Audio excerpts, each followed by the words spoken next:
Hey, everybody. Welcome to this episode of the B2B Revenue Leadership Podcast.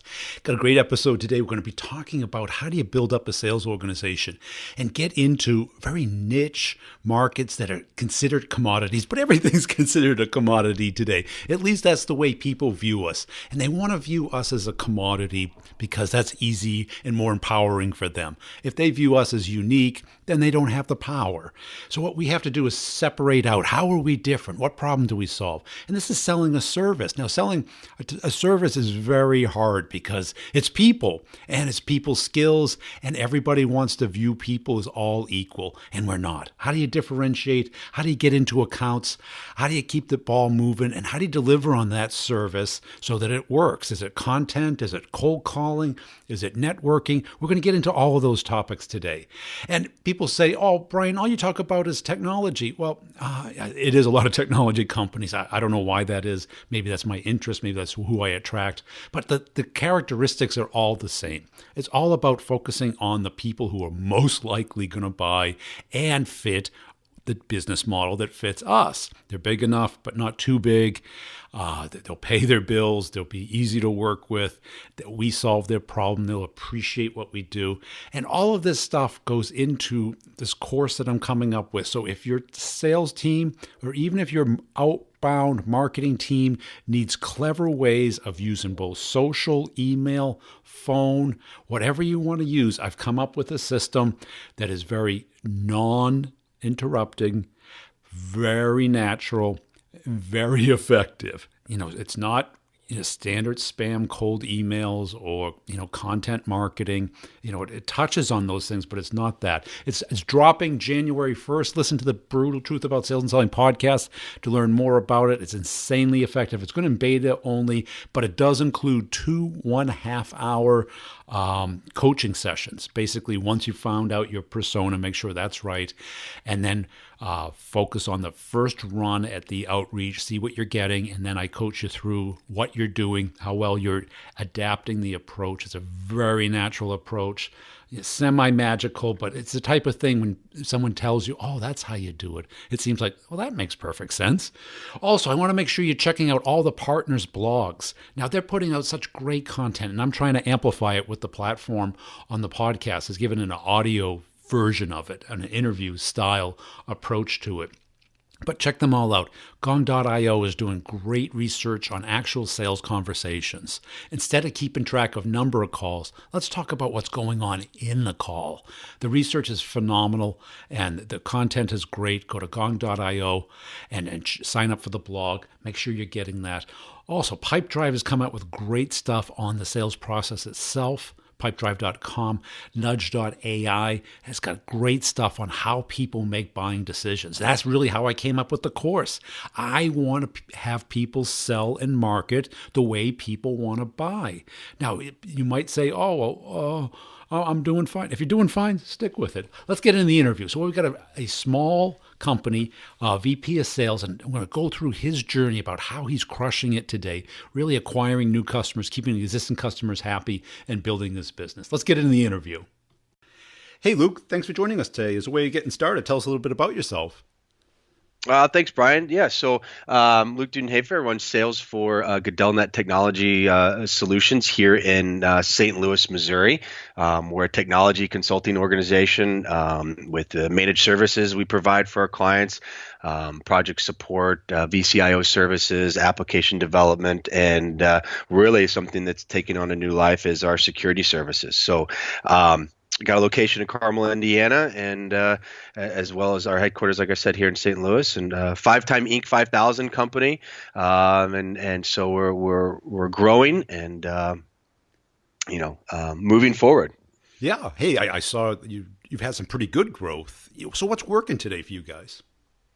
So our organization, we've actually been around for over 14 years, but we, as of 2010, believe it or not, we had an employee payroll of 4.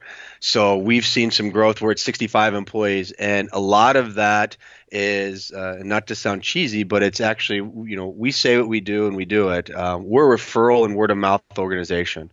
We do a lot of thought leadership. We do a lot of taking advantage of social media and putting out just general overall business topics around technology and security. So we want to be more consultant based as opposed to just selling based. So that's really worked for us. Our client retention rate is off the charts. Right now, we're averaging about 99.2%. Our employee retention is about 99.4%. Those are real numbers. And for us in the IT space, that is huge. As with any organization, you understand the power of the negative impact of employee churn, especially with a lot of institutional knowledge, but a lot of account knowledge as well, and how that can be damaging, not only for the organization, but also your clients.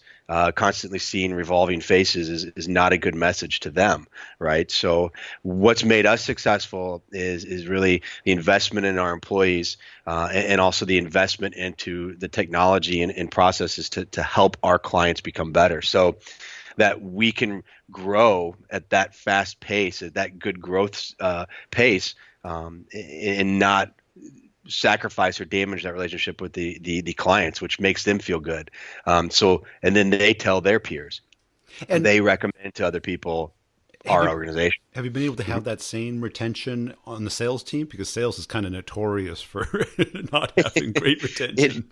It has, and we have and we do. We're not a very large sales organization as far as headcount goes. The CEO, one of the owners, I mean, he still is out selling. Everybody in the organization is a salesperson, right? The engineers, the account managers, we're always out and talking, and because we're a referral word of mouth, that leads to we don't have to have a huge headcount as some other organizations do. So churn for the sales side has happened, but it's not, we're not pumping out 20 sales individuals and we're churning 10. We have 3, 4 sales individuals and we may have had one that has disappeared. So which is good. Right. So it's just the nature of our organization and how we're set up. We're unique in that aspect. But the fundamentals and the values and the processes are still here. Right. So that's what's going to make us successful. And your space is so fast moving and so competitive. How do you differentiate yourself? Is it service? Is it, just that long, strong relationship with each client? Sure. It's a little bit of both. And for new organizations, I can't tell you, how a step ahead of the competition we are when you're referred in, right? So when somebody says, "Hey, they are who I use. Please talk to them. They can help solve your issues." That goes miles above, reading a website post about our services or anything. That's a warm, qualifying lead. So what that helps make us unique. But truly, as I said earlier, Brian, it's we deliver and we tell the story, and every single one of our clients is a reference, good, bad, and different. So we put that out there and really getting that piece of communication to prospects and new organizations that our value is that we deliver, right? We've invested in our people. We've invested in us as an organization, our technology. So above and beyond just getting mired into a commodity space in technology, of supporting a desktop or buying a server or buying a piece of hardware, anybody can do that. You have to deliver something above that. And that's the longevity. Right? That's the longevity of your relationship. So somebody coming to us and you understand technology and how integral it is to what you do. But any organization today, technology is layered in. It's not just a fancy tool. It is a piece of your business or your business entirely. So having somebody that can help support and drive both tactically and strategic above and beyond just the basic price point is really the value that we bring. So that helps our clients understand, more than just, it's just a price point. This is a consulting engagement. This is long term. We want you 3, 5, 10 years down the road. We want to see you grow. And that's very important for us to make sure that our clients and prospects that we talk to understand that. It's not short term. This is long term. And so what is your sales strategy? I'm sure you do get a lot of word of mouth, a lot of inbound, but I'm sure the reps are also responsible for doing cold outreach. Absolutely. What's working there? So outreach for us is a lot of, thought leadership and examples. So the most important process we go through is the humble process when we reach out to somebody and say, hey, we don't know a lot about your organization. We want to learn more. We want to learn kind of the pains, the ins, the outs, the good things, the good times you're having, but also what are some concerns? What are some fears?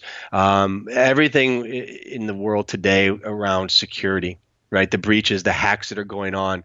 No matter how big or small you are, no matter what industry you're in, we've seen construction, we've seen education, and then we've seen financial and business. So we want to come to you and say, look, here's what's going on in your space. We've worked with clients similar to you. I want to learn more about you and explore those possibilities and see if there may be a way for us to help. We never go at anybody new and say, hey, I've got services. I can help you with this product or service, because in theory, looking at the outside, it may be, okay, we could help this financial services firm with this type of security solution, but they may have something internally that's completely different that our service is null and void. So really approaching with a discovery mindset. I'm curious, I want to know, I want to help, and say, I've got these examples and backing of working with clients that is proof that I can help.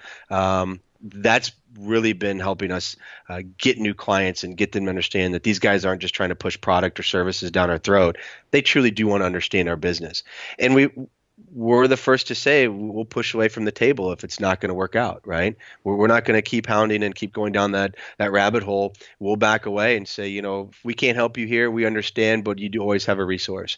And I think that sometimes can get lost in month end or quarter end goals, right? And you're pushing. And I think if we all take a step back and just realize that we're consumers as well as they are, that we have to discuss. We have to truly meet those needs and those personal needs, right, of the person we're talking to. And what is working? Is it the phone? Is it cold outreach through cold calling? Is it email? Is it social? What's the most effective for you? It is actually a combination of all. Yeah. I don't think that there is one aspect where it's the golden ticket. It is definitely a combination. And what we found, we try different things. We're very fluid in that. Handwritten notes go a long way, in addition to an email or a phone call. Sending information about a topic relevant to an industry. If we work with the farm, co-op group, let's send. We send information out, because we're constantly looking for new technologies and what's going on in the world. We send out an article about the IoT in the farms and planting, and how farmers can now use IoT devices to measure moisture levels in the fields, and we'll send that to a client or a prospect that we've introduced ourselves to, as to say, hey, found this article, thought it may be relevance to you, right? So constantly being not just a presence, but maybe an educating presence for these clients has really helped. And that's all fronts. That's all fronts of contact, especially through social media. Everybody has their phones and their laptops, their iPads, their tablets with them. So they're always connected. And having those feeds come in really is helping us grow at least a base of prospects that know of us. Right? They know who we are, and at the time that they need our services or have a question, they can circle back and engage. And we're there. We don't fall off. So that's very important, is leveraging everything. There's not one golden ticket. I wish I could say that there was. We're all looking for it, aren't we? Right. And when we do find it, you probably won't hear from me. We'll be retired on that island, right? It lasts for about 20 minutes, and then something else comes along. Correct. Is your business a geographic business, or is it a vertical industry business, or both? Or It's both. We have specific industries that we kind of focus on just because of our expertise and some of our hires in roles, especially in our VCIO roles, construction, education, legal, where we have a little bit more intimate knowledge in those organizations. But it's every business industry, and it's regional to where our offices are. Obviously we have clients with nationwide presence, so we support those. It's not we're not a national organization, so to speak, where we're calling in all 50 states and trying to set up relationships. We're pretty much regional where we are in our locations, but we service our clients with a national presence. And have you had any success working with either technology partners or other service providers? We do. We know where our limits are. So, and that's one of our advantages. We don't try to be everything to everybody. We know our strengths.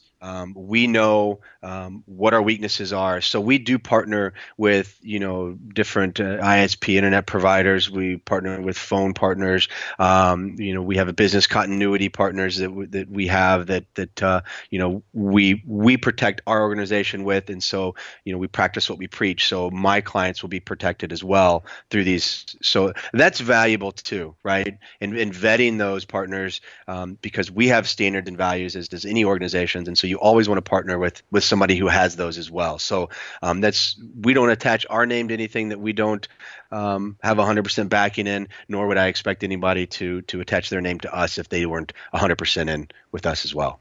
Now, looking at 2018, what's your strategy to really, sustain this growth or even accelerate it? So sustain the growth, we obviously want to maintain our reach and our contact, our presence out there through organizations. We do a lot of charity work. Everybody serves on different boards of nonprofits, and continue that thought leadership, that mentoring, that consulting kind of presence. So we're looking to expand in those areas. We're also looking at ways that our existing client base, we can help them expand as well.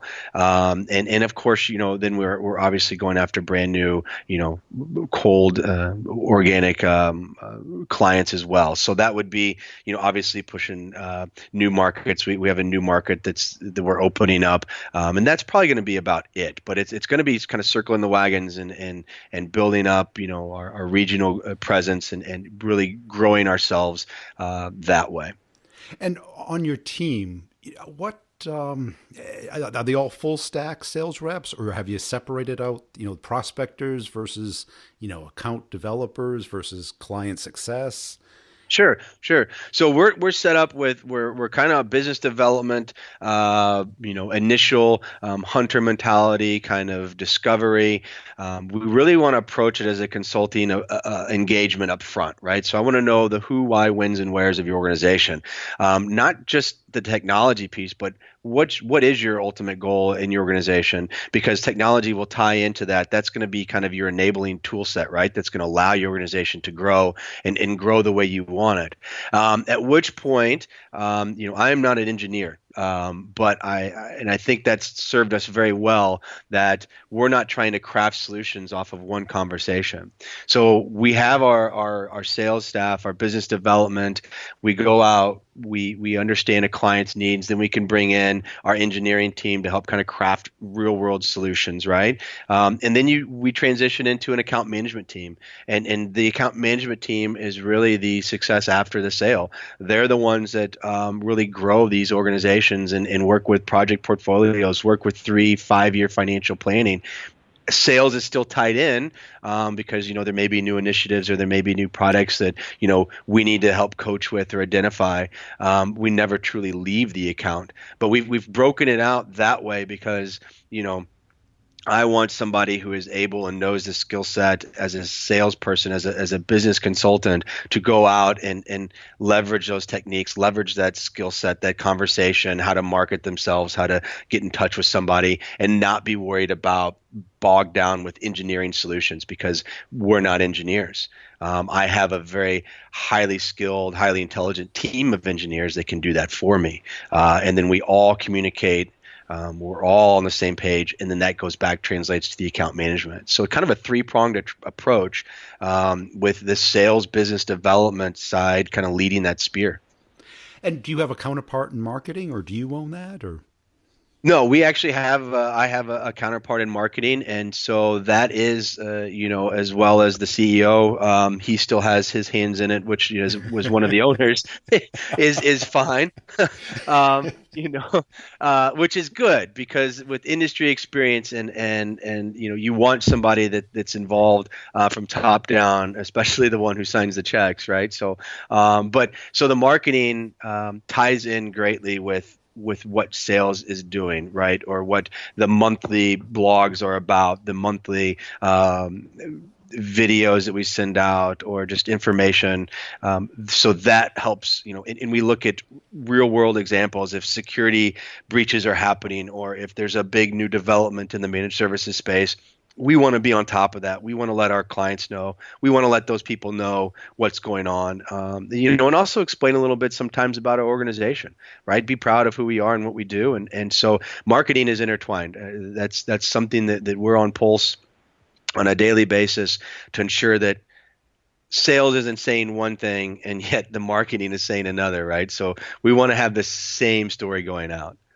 And what have you seen most effective as far as bringing in, qualified, really sales ready leads? Is it advertising? Is it content? Is it hard to tell? Yeah. So we don't do a lot of advertising, and actually we don't really do any at all. What really brings in qualified, I mean, there's kind of it's again it's off of those responses from the website. We do SEO as well. Everybody does, but it's getting those people who are looking at a solution. We do a lot of thought leadership, through different organizations as far as speaking and I'd say lunch and learns, right? And getting those people to say, hey, I'm here. I have a question about this aspect. That's how we're typically getting our leads. Again, it's referral and word of mouth, believe it or not. That getting those people to say, hey, there's more here than just trying to sell me on IT services. I think these guys can really help me better understand my email solution or my business continuity solution. So again, moving into 2018, it's really expanding our presence into every type of organization that we can be a part of, where we can give value to. And so that's how we're bringing these in. Mm-hmm. And are you doing anything special to get the word of mouth moving? Any incentives? Any get-togethers? Anything that's other than great service? I always say a coffee and a conversation are free. So we do a lot of that. A lot of hey, I would just love to come by and talk with you. Let's have a cup of coffee, or we're part of this leadership group. Let's take a conversation ourselves.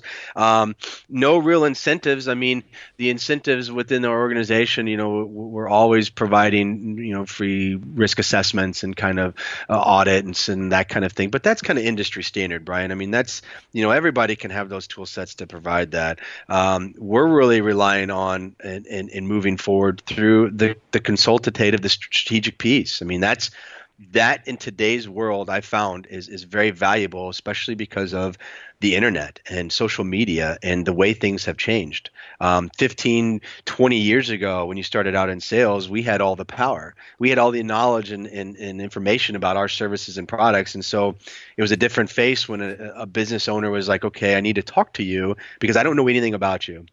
And I can't find anything about you. When we step into a meeting today, they know just as much about us as we do them because of the power of the internet and the power of social media. So really being able to go above and beyond that and say, here's some extra value. How are you handling your security or your business continuity? Here's some examples of what we've run into. Is this working? Is that working? And leveraging those conversations, that's really been a key to our success. So really domain expertise, is that? Exactly. And being perceived and proven that we are experts in our field. There's a lot of smart people out there, a lot of smart people doing kind of what we do as far as the industry. But sometimes it's hard to get those people who are smart in that industry to be able to communicate and talk on a basic level, right? So kind of for the layman terms of technology, it's keeping it low level and kind of to the point, it's sometimes it's difficult to find that. And so we want to emphasize that believe it or not, Brian, we personality test every single one of our engineers, every single employee in our organization. We go through a very rigorous hiring process because I want just as much an engineer as kind of a psychologist in the field, right? I want somebody who can engage you and talk to you on a different level as opposed to just talking to you from a technical aspect and saying, here's the code, here's what's broken, I fixed it, I leave. I want somebody to really be able to talk somebody off a ledge. When something happens in IT and it's important to them. I want somebody able to communicate that, and that pays dividends down the road. Well, so that goes in line with our process of being that kind of expert in the field. Well, that's it. I talk to a lot of services companies, and I'm always surprised that they don't really recognize that the service is the product, and people want service. They do.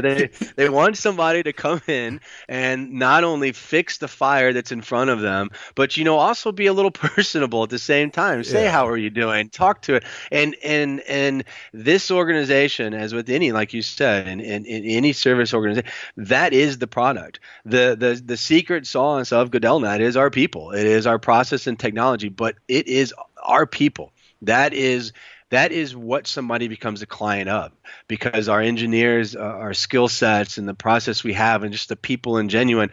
That is exactly. You are absolutely right. That is exactly why they are a client and a long-term client of ours. It's not because we box the computers in a different box with a fancy ribbon and right. We send out peanuts at Christmas. It is the people. And for us, I think that true buy-in and belief in culture and organization helps drive that long term.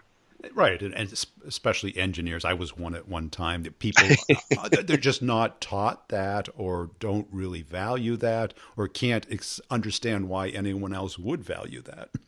Sure. It's a skill set. You're right. And you being an engineer, I could tell you have that other side of personable, personality where you can talk with people and listen and understand. So yeah, that's a very, very big tool and big skill to have. Now, one last question. I mean, when you go to, I'm sure the owner comes to you, you're probably on fiscal year or a calendar year? Calendar year, sure. Yeah. So January 1st, he goes, you did 20% growth last year. How did you get to 30%? What do you ask for in exchange? You're like, Well, if he comes to me and says, hey, we need to grow another 10, 15%. We have a process where we just look at, where can we find that? Is it new business? Is it expanding our existing business? And we've actually launched product and new services based on customer feedback, which we've taken and ran with. So part of this new growth would be looking internally. Do we have areas where we can expand, on our existing base? If it's, hey, we need to grow 10%, 15% on new business. How do we approach that? Well, we look at, okay, what markets are we currently serving? What verticals are we currently in? Can we expand those? Can we expand our presence? Can we expand into new verticals? So it's really identifying our strengths and then identifying where we're weak at, and we formulate a plan. And we formulate a plan and we go after it. We've been around for 14 years, but we're an entrepreneur-based organization. So if we think we can do something, we write out the plan and we execute. If it doesn't, if we fall short, then we circle back and we find out why we didn't make it, why we didn't get to 10% this first quarter in new growth, where were some shortcomings, and we fix it. And we try not to repeat the same mistake twice. So looking at new markets, new verticals, new services, and where we can expand on existing services into new clients, that's kind of our attitude. And that's how we move forward and look to get new clients moving forward. Well, I mean, that's a great answer, because a lot of leaders would just say, well, I would need, 15% more headcount. And it's like, well, I'm not sure that's the exact equation. No, that equation I don't think works really anymore. And I'll tell you, if you were an organization and you're looking at new growth, headcount kind of was the old school way, because, we didn't have the tools and the technology behind businesses that we do today. So if you can create efficiencies on the back end, which we leverage all of the time through our processes and through our engineering teams, but if you can leverage technology, and you've got a lot of great partners that you talk about that can help your sales team kind of eliminate that time wasting, your headcount can stay the same, but your growth can skyrocket. And that's what we kind of look to do is, okay, how can we leverage, technology, whether it's through a CRM tool, through a marketing tool, through companies, with emails and database mining, that kind of stuff. How can we leverage technology to help us out? And I think that every organization at some point needs to strongly look at that, and there are partners everywhere that will fit those needs. So yeah, adding headcount is not, that's just throwing fuel to the fire, not necessarily helping to keep the fire in control. So Great. I do not recommend that. For the people who like what they heard and might be either a customer or somebody they like to network with you, where should they go? Well, they can obviously, go online to our website, goodellnet.com, and they can look at us there. They can go on social media. We're on LinkedIn, Facebook. If absolutely friend us, and we can we'll stay in contact that way. Hey, Luke's really got it down, huh? Great guy. Really enjoyed talking to him. And what I learned out of that is you really have to figure out your market space, figure out what really works, double down on it, get management's buy-in that you're really going to try and figure this out. Instead of just following the herd and doing what everybody else is, or just changing approaches, day after day, the strategy du jour, I think it's really helpful. I really appreciate Luke joining us. Hey, I want to give you an update on the show. The show has really grown like crazy. It's just a little over a year. And yeah, I got a lot of listeners off of the Brutal Truth About Sales and Selling podcast, but also I got a lot of leaders coming into this. And if the content isn't exactly what you'd like, contact me. Connect up with me on LinkedIn. Love to have your thoughts. And even if you want to be on the show, love to converse with you about what's working, what's not working. If you have questions, we can put it out to the audience and see if we can get an expert on to help us out through that process. So 2018 is going to be a huge year for the podcast. I've got putting a lot of money into it, got a lot of assistants, a lot of researchers right now.